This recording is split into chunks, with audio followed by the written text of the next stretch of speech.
Welcome to SVR academy. Office subordinate పోస్టులకి prepare అయ్యే అభ్యర్థులు ఎలా ప్రిపేర్ అవ్వాలి అనేది ఈ వీడియోలో చూద్దామండి.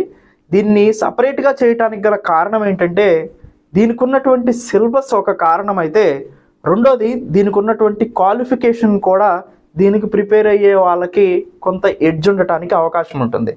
అయితే ఈ వీడియో చివరి వరకు చూస్తే మీ ప్రిపరేషన్ స్ట్రాటజీలో మీరు ఎలాంటి మార్పులు తెచ్చుకోవాలి అండ్ మీరు ఈజీగా క్వాలిఫైయింగ్ మార్క్స్ని అచీవ్ చేయటం ఎలా అనేది పూర్తిగా అర్థమవుతుంది. అందుకని ఈ వీడియో చివరి వరకు చూడండి. ఫస్ట్ పాయింట్ నేను వస్తే, క్వాలిఫికేషన్కి సంబంధించి office subordinate 7th class minimum qualify అయి ఉండాలి అండ్ మ్యాక్సిమం లిమిట్ ఏంటండి, ఇంటర్మీడియట్ ఫెయిల్ అయి ఉండాలి. ఇంటర్మీడియట్ పాస్ అయ్యి మీరు దీనికి కనుక అప్లై చేస్తే ఒకవేళ ఎగ్జామ్ రాసినప్పటికీ కూడా వెరిఫికేషన్ ప్రాసెస్లో మీరు ఎలిమినేట్ చేయబడతారు. ఇంటర్మీడియట్ క్వాలిఫై కాని వాళ్ళు మాత్రమే దీనికి ఎలిజిబుల్. అంటే 7th class minimum, intermediate fail maximum, మధ్యలో ఎస్ఎస్సి పాస్ అయినా ఫెయిల్ అయినా కానీ మీకు ఎలిజిబులే ఉంటుందన్నమాట. ఇక్కడ మీరు అర్థం చేసుకోవాల్సింది ఏంటంటే, ఎక్కువ మంది స్టూడెంట్స్ అప్లై చేసిన వాళ్ళల్లో ఇంటర్మీడియట్ క్వాలిఫై అయ్యి చేసిన వాళ్ళు కూడా ఉన్నారు. అంటే ఇక్కడ మీకు కాంపిటీషన్లో ఫియర్ పెట్టుకోవాల్సిన అవసరం లేదు. ఇది ఒక రీజనబుల్గానే ఉంటుంది. మీరు ప్రిపరేషన్ స్ట్రాటజీ కానీ మీరు అప్లై చేసిన పరిస్థితులను కానీ మనం గమనించినప్పుడు ఎక్కువ మంది, నేను గమనించింది, ఇంటర్మీడియట్ క్వాలిఫై అయిన వాళ్ళు అప్లై చేస్తున్నారు. కాబట్టి ఇది మీకు కొంచెం ఒక పాజిటివ్ ఇండికేషన్ లాగా కనిపిస్తూ ఉంటుందన్నమాట.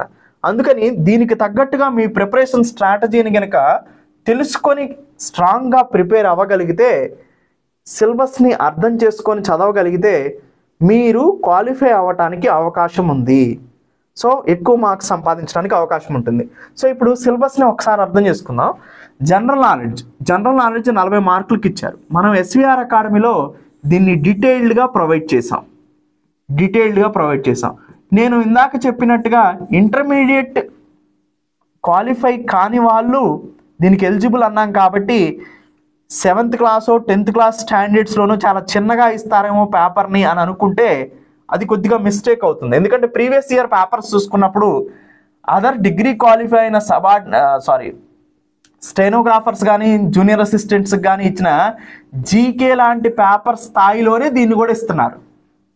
సో అంటే దీన్ని బట్టి మనం అర్థం చేసుకోవాల్సింది ఏంటంటే, సిలబస్ సేమ్గా ఉంది. 40 మార్కులు సిలబస్ జీకే సేమ్గా ఉంది అన్ని ఎగ్జామ్స్ కూడా.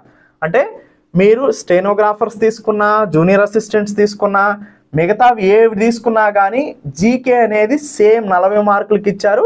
సిలబస్ సేమ్ ఉంది. అంటే ఆ లెవెల్లోనే అడుగుతున్నారు. మీరు ఇంటర్మీడియట్ క్వాలిఫై కాని వాళ్ళు కాని వాళ్ళు అప్లై చేయాలి కాబట్టి మీకు ఒక పేపర్, వాళ్ళకు ఒక పేపర్ అనేది ఏమీ ఉండట్లేదు. అంటే ఆ స్టాండర్డ్స్లో డిఫరెన్స్ ఏమీ ఉండట్లేదు. సిలబస్ సేమ్ ఇచ్చారు కాబట్టి ఆ రేంజ్లోనే మిమ్మల్ని అడుగుతున్నారు. అందుకనే మీ ప్రిపరేషన్ చాలా తక్కువగా చేయటం అనేది అన్ని పెట్టుకోమాకండి. సో మీరు స్ట్రాంగ్ ఫౌండేషన్ కూడా ఇవ్వాలి. అందుకనే మేము ఇచ్చేటప్పుడు జీకే అన్ని కోర్సెస్కి కూడా ఒకే రకమైన జీకేని ప్రొవైడ్ చేస్తున్నాం. ఎందుకంటే పేపర్ సిమిలర్గా దగ్గరగానే ఉంటుంది. ఇర్రెస్పెక్టివ్ ఆఫ్ క్వాలిఫికేషను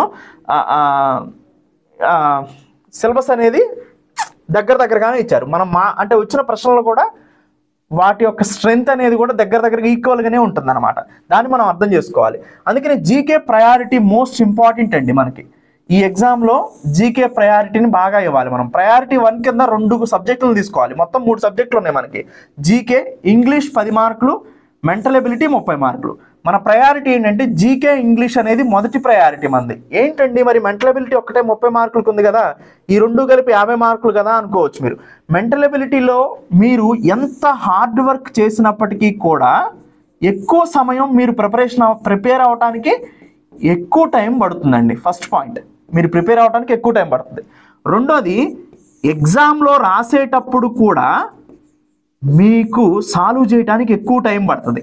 ఈ 30 క్వశ్చన్స్ మీదే మీరు ఎక్కువ టైం కన్జ్యూమ్ చేసినప్పుడు మీకు ఈ 50 క్వశ్చన్స్ చేయడానికి తక్కువ టైం ఉంటుంది. ఇక్కడ ఉన్న బ్యూటీ ఏంటంటే, ఈ 50 క్వశ్చన్స్ని మీరు చూడగానే ఆన్సర్ చేసేలాగా ఉంటాయి. చూసి చదివి ఆన్సర్ చేసేయచ్చు. కానీ మెంటల్ ఎబిలిటీ క్వశ్చన్స్ మీరు చూసి వెంటనే ఆన్సర్ చేయలేదు, ప్రాబ్లం సాల్వ్ చేయాలి. కాబట్టి ఇక్కడ ప్రిపేర్ అయ్యేటప్పుడు టైం ఎక్కువ తీసుకుంటుంది మెంటల్ ఎబిలిటీ. రెండో పాయింట్, ఎగ్జామ్లో కూడా మీరు దీన్ని ముందు మొదలుపెట్టి ఎగ్జామ్ని రాయకూడదండి. ఈ 30 మార్క్స్ లాస్ట్లో రాసుకోవాలి. ముందు మీరు కాన్సన్ట్రేషన్ చేయాల్సింది ఏంటంటే ఈ 50 మార్క్స్ని ఫిల్ చేయడానికి చూడాలి. ఈ 50 క్వశ్చన్స్ని సాల్వ్ చేయడానికి చూసి లాస్ట్లో 30 క్వశ్చన్స్ని సాల్వ్ చేయడానికి ప్రయత్నం చేయాలి.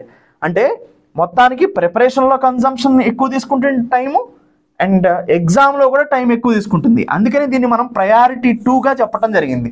అంటే మీరు ప్రిపేర్ అయ్యేటప్పుడు ముందు జీకే ఇంగ్లీష్ని ప్రిపేర్ అవ్వాలి, ఎగ్జామ్ రాసేటప్పుడు కూడా జీకే ఇంగ్లీష్ క్వశ్చన్స్నే సాల్వ్ చేయాలి, దాని తర్వాతే మెంటల్ ఎబిలిటీ ప్రిపేర్ అవ్వాలి, దాని తర్వాతే ఎగ్జామ్ పేపర్లో రాసేటప్పుడు కూడా మెంటల్ ఎబిలిటీ క్వశ్చన్స్ని సాల్వ్ చేయాలి. నేను ఇక్కడ ప్రిపేర్ అయ్యేటప్పుడు చెప్తున్నాను, ఎగ్జామ్ జరిగేటప్పుడు కూడా మీరు ఫాలో అయిన ప్రాసెస్ చెప్తున్నాను అనమాట. ఎందుకంటే దానికి దీనికి లింకేజ్ ఉంది కాబట్టి. ఇలా కనుక అర్థం చేసుకోగలిగితే, ఈ ప్రయారిటీని కనుక మీరు ఫాలో అవ్వగలిగితే మీ ప్రిపరేషన్ అనేది స్మార్ట్గా తయారవుతుంది. మీకున్న సమయాన్ని ఎక్కువగా జీకే అండ్ ఇంగ్లీష్కి వినియోగించుకోవాలి. మెంటల్ ఎబిలిటీ మీద మీరు వినియోగించినప్పటికీ, సపోజ్ చెప్తున్నాను, ఒక స్టూడెంట్ 30 మార్క్స్ కాబట్టి మెంటల్ ఎబిలిటీ ఎక్కువ మార్క్స్ తెచ్చుకోవడానికి ప్రయత్నం చేశాడు. చేసినప్పుడు ప్రిపరేషన్ టైము 60%, 70%, 80% దీనికే పోయింది అనుకోండి, 60 to 70%. మిగతా 50 మార్క్స్కి మీరు పెట్టే ఎఫర్ట్ తక్కువైపోతుంది. దాంతోపాటు ఇవి ఎగ్జామ్ హాల్లో ఎంతవరకు సాల్వ్ చేస్తాడనేది మళ్ళీ క్వశ్చన్ మార్క్గా మిగిలిపోతుంది. అండ్ టైం అనేది ఎగ్జామ్లో కూడా కన్జ్యూమ్ అయిపోతుంది. వీటిని చేయటానికి మీకు టైం దొరకదు ఇంకా. అందుకనే ప్రిపరేషన్లో దీన్ని వెనక్కి నెట్టండి, ప్రిపేర్ అవ్వద్దని చెప్పట్లా, అది మోస్ట్ ఇంపార్టెంట్, గుర్తుపెట్టుకోండి. ఇది చదివిన తర్వాత దీన్ని చదవండి, ఇది సాల్వ్ చేసిన తర్వాత ఎగ్జామ్లో దీన్ని సాల్వ్ చేయండి. ఇలా కనుక మీరు సిలబస్ని అర్థం చేసుకోగలిగితే స్మార్ట్ వే ఆఫ్ ప్రిపరేషన్ అవుతుంది. అది మీకు ఎక్కువ మార్క్స్ తెచ్చుకోవటానికి అవకాశాన్ని కలిగిస్తుంది. సో ఇలా కనుక ప్రిపేర్ అయితే మీరు ఎక్కువ మార్క్స్ సంపాదించడానికి అవకాశం ఉంది. జీకేలో కూడా నేను ఇంకొక ఇంపార్టెంట్ పాయింట్ చెప్తున్నాను. జీకేలో ఈ 40 మార్క్స్లో కూడా కరెంట్ అఫైర్స్ నేను ఇచ్చాను, అండ్ ఆంధ్రప్రదేశ్కి సంబంధించిన current affairs and special topics, వీటి నుంచి 20 to 25 క్వశ్చన్స్ వస్తున్నాయి. సో వీటిని ఎక్కువగా ఫోకస్ చేయండి, దాని తర్వాత మిగతా సబ్జెక్ట్ని చదవండి. సో అందుకని కరెంట్ అఫైర్స్ మీరు కనుక ఫోకస్ చేస్తే Andhra Pradesh and national current affairs మీకు 20 క్వశ్చన్స్ వరకు వస్తాయండి. సో ఇది ఒక స్మార్ట్ వే ఆఫ్ ప్రిపరేషన్.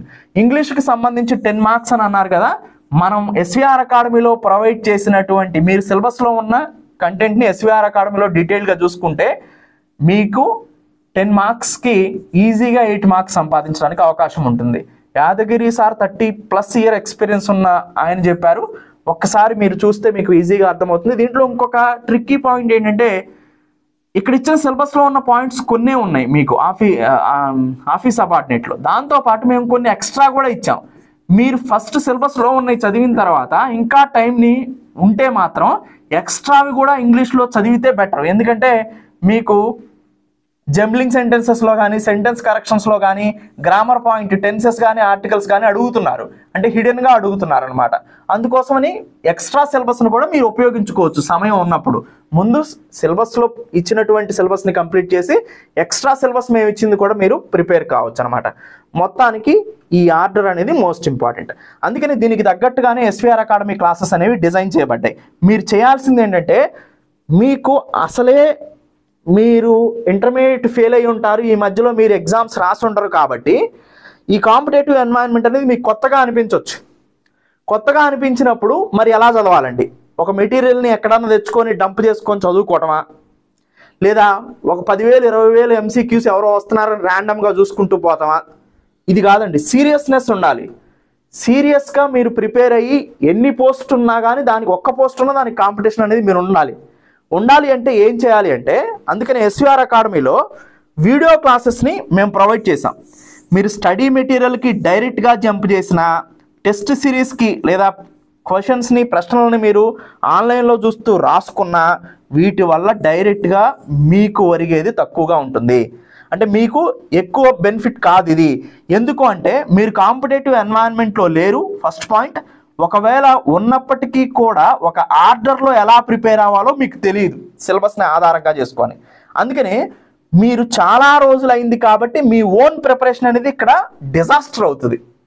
అందుకని ఏం చేయాలి అంటే, ఎస్విఆర్ అకాడమీలో మేము ప్రొవైడ్ చేసినటువంటి వీడియో క్లాసెస్ మొత్తాన్ని కనుక మీరు చూడగలిగితే, జీకే కానీ ఇంగ్లీష్ కానీ ఫస్ట్ ప్రయారిటీ మనది ఇది కాబట్టి ఈ 50 మార్క్స్లో మీరు కళ్ళు మూసుకొని మీరు ఏ మెటీరియల్ అవసరం లేదు, ఏవి అవసరం లేదు, జస్ట్ ఎస్విఆర్ అకాడమీ వీడియో క్లాసెస్ని కనుక ఫాలో అయితే మ్యాక్సిమం మార్క్స్ని ఇక్కడే మీరు సంపాదించగలుగుతారు.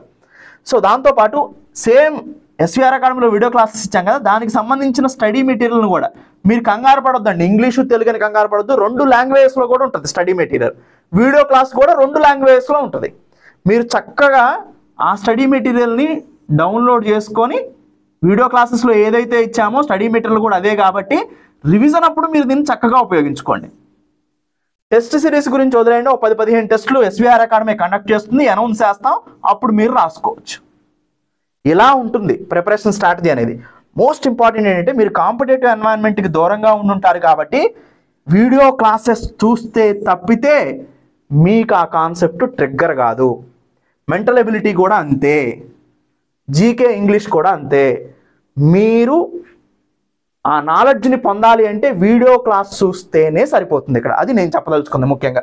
సో వీడియో క్లాస్ చూడండి, దానికి సంబంధించిందే స్టడీ మెటీరియల్ ఇచ్చాం, దాన్ని రివిజన్కి ఉపయోగించుకోండి, అండ్ లాస్ట్లో టెస్ట్ సిరీస్ రాసుకోండి. అది కూడా ఎగ్జామ్ దగ్గరకు వచ్చినప్పుడు మేము అనౌన్స్ చేస్తాం, అప్పుడే రాయండి. అప్పుడు దాకా మీరు చేసేటువంటి స్టడీ మెటీరియల్ డంప్ చేసుకొని చదువుకోవడం, తర్వాత టెస్ట్ సిరీస్ రాస్తానని ప్రశ్నలని సాల్వ్ చేయటం, వీటిని ఆపండి. ముందు వీడియో క్లాసెస్ని, సిలబస్ని పూర్తిగా వీడియో క్లాసెస్ రూపంలో చూడండి.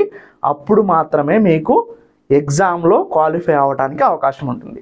సో ఈ ప్రిపరేషన్ ప్రాసెస్ని అడాప్ట్ చేసుకోండి, బాగా ఉపయోగపడుతుంది. ఎనీవే, ఎస్విఆర్ అకాడమీలో ఆన్లైన్ క్లాసెస్ని ప్రొవైడ్ చేయడం జరుగుతుంది. ఆఫీస్ సబార్డినేట్కి కూడా మీకు మొత్తం మెంటల్ ఎబిలిటీ, జీకే ఇంగ్లీష్ కూడా ప్రొవైడ్ చేసాం.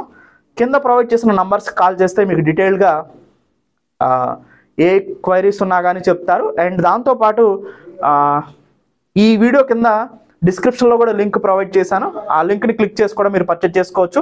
అండ్ ఇంకొకటి ఏంటంటే మీరు ఎలా పర్చేజ్ చేయాలో అర్థం కాకపోతే ఈ వీడియో వెనక కూడా ఎలా పర్చేజ్ చేయాలో కూడా చూపించాను, మీరు దాన్ని చూసి పర్చేజ్ చేసుకోవచ్చు. ఎనీవే, ఈ ప్రిపరేషన్ స్ట్రాటజీని కంటిన్యూగా ఫాలో అవ్వండి. ముందు ఒక మోస్ట్ ఇంపార్టెంట్ ఏంటి, కంటిన్యూషన్ అనేది మోస్ట్ ఇంపార్టెంట్. మీరు ఎగ్జామ్ అయ్యే వరకు కూడా ఈ సిలబస్ని కంప్లీట్ చేసుకోవడానికి ప్రయత్నం కొనసాగించండి. నేను చూస్తాను. ఏపీ హైకోర్టు ఏ పోస్ట్ వాళ్ళైనా కానీ ఈ కోర్స్ని మనం పర్చేజ్ చేసుకోవచ్చు. సింపుల్గా మీరు ఎస్విఆర్ అకాడమీ వెబ్సైట్కి వెళ్ళండి, www. మీరు ఏ డివైస్ అయినా చూసుకోవచ్చు, SVRacademy.in క్లిక్ చేస్తే మీకు SVR academy best online coaching for UPSC, TSPSC ఇలా వస్తుంది. So SVR academy best online coaching వస్తుంది, దాన్ని క్లిక్ చేయండి. ఇట్లా మీకు వెబ్సైట్ ఓపెన్ అవుతుందండి. ఓపెన్ అయిన తర్వాత లాగిన్ రిజిస్టర్ ఉంటుంది. ఎవరైతే ఆల్రెడీ ఎగ్జిస్టింగ్ ఇంతకు ముందు రిజిస్టర్ అయ్యారో వాళ్ళ లాగిన్ బటన్ క్లిక్ చేసి అక్కడ నుంచి కానీ ఏపీ హైకోర్టుని పర్చేజ్ చేసుకోవచ్చు. లేదా కొత్తగా కనుక మీరు రిజిస్టర్ అవుతుంటే రిజిస్టర్ బటన్ క్లిక్ చేయండి. ఇక్కడ మీకు మీ నేమ్ అడుగుతుంది, మీ నేమ్ని ఎంటర్ చేయండి. అండ్ మీ ఈమెయిల్ ఐడి అడుగుతుంది, మీ ఈమెయిల్ ఐడిని ఎంటర్ చేయండి. మీ మొబైల్ నెంబర్ అడుగుతుంది, మీ మొబైల్ నెంబర్ని ఎంటర్ చేయండి. మీ పాస్వర్డ్ అడుగుతుంది, మీరు ఒక పాస్వర్డ్ పెట్టుకోండి. ఏ కోర్స్ సెలెక్ట్ చేయాలో అడుగుతుంది, ఏపీ హైకోర్టు కోర్స్ సెలెక్ట్ చేస్తారు. సబ్మిట్ బటన్ క్లిక్ చేస్తారు. సబ్మిట్ బటన్ క్లిక్ చేసిన తర్వాత మీకు డైరెక్ట్గా పేమెంట్ గేట్వేకి తీసుకెళ్తుంది. ఇక్కడ ఉన్నటువంటి ఆప్షన్లో మీరు ఏదైనా క్లిక్ చేసుకోవచ్చు. నేను ఫోన్పే ఆప్షన్ క్లిక్ చేస్తున్నాను. మీరు మళ్ళీ అలా చూసిన తర్వాత సెలెక్ట్ యువర్ యూపీఐ యాప్ అని గూగుల్ పే, ఫోన్పే, పేటీఎం, భీమ్ వస్తుంది. అండ్ యూపీఐ ఐడి కూడా ఎంటర్ చేసి మీరు పే చేసుకోవచ్చు. నేను ఫోన్పే బటన్ క్లిక్ చేస్తున్నాను, ఎల్లో బటన్ క్లిక్ చేస్తున్నాను. ఆటోమేటిక్గా మీ ఫోన్పేకి దీన్ని తీసుకెళ్తుంది, ఇలా మీకు చూస్తుంది. పే బటన్ క్లిక్ చేస్తే ఆటోమేటిక్గా మీరు పే చేయొచ్చు. పే చేయగానే ఆటోమేటిక్గా మీ కోర్స్ అనేది యాక్టివేట్ అయిపోతుంది. ఎలాంటి ఇబ్బందులు కలిగినా కింద నెంబర్ కనుక మీరు కాల్ చేస్తే సింపుల్గా మీ ప్రాబ్లమ్కి సొల్యూషన్ చెప్తారు. మీకు ఎలాంటి ఇబ్బంది ఉండదు. సో కోర్స్ యాక్టివేషన్కి సంబంధించి మీరు పే చేసిన తర్వాత మీరు ఎలాంటి ఇబ్బంది పడాల్సిన అవసరం లేదు. కింద ప్రొవైడ్ చేసిన నంబర్స్ కాల్ చేస్తే మీకు ఏ ఇబ్బంది రాకుండా చూసుకుంటారు. Thank you.